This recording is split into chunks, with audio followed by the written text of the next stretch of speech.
Assalamualaikum warahmatullahi wabarakatuh. Perkenalkan, saya Nur Hikmah dengan NIM 2209015020075.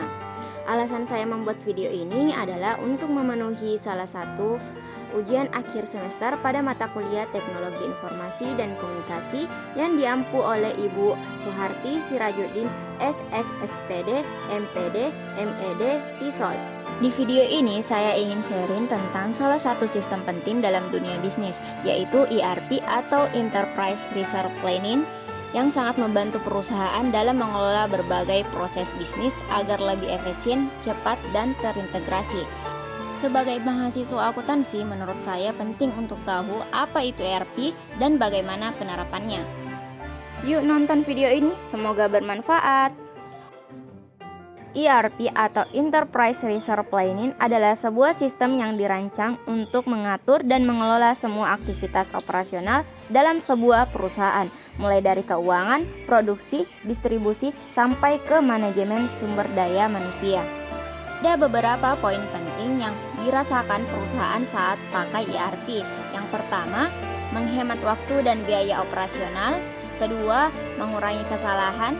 Ketiga, meningkatkan kolaborasi antar divisi. Dan keempat, mempercepat akses informasi penting.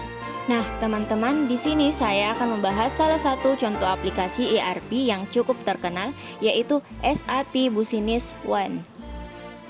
SAP ini tuh merupakan sistem ERP yang udah banyak dipakai sama perusahaan-perusahaan besar di dunia, kayak di perusahaan Nestle, BMW, dan Coca-Cola. Bahkan di Indonesia juga banyak perusahaan besar yang udah pakai SAP karena memang fiturnya yang lengkap dan juga membantu berbagai proses bisnis. Fungsinya sendiri, SAP Business One ini sangat membantu perusahaan dalam mengatur bagian keuangan, produksi, distribusi, sampai ke pengelolaan SDM. Jadi semua divisi dalam perusahaan bisa dikerja bareng dalam satu sistem yang saling terhubung. Terus kalau bicara soal kelebihannya, SAP punya fitur yang lengkap banget dan detail. Sistemnya juga stabil, bisa disesuaikan sama kebutuhan tiap perusahaan, dan pastinya sudah terbukti efektif karena dipakai secara global. Terlepas dari kelebihannya, tentunya SAP ini mempunyai kekurangan, yaitu biaya buat implementasi SAP ini lumayan mahal, terus penggunaannya juga cukup kompleks, jadi karyawan biasanya butuh pelatihan khusus biar bisa paham cara pakainya secara maksimal.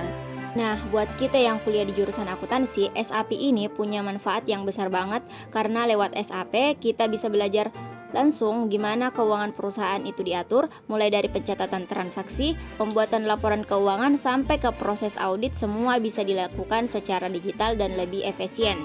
Jadi, kalau kita udah ngerti cara kerja SAP, itu jadi nilai tambah yang besar banget nanti kalau kita kerja, apalagi di perusahaan besar yang udah pakai sistem ERP.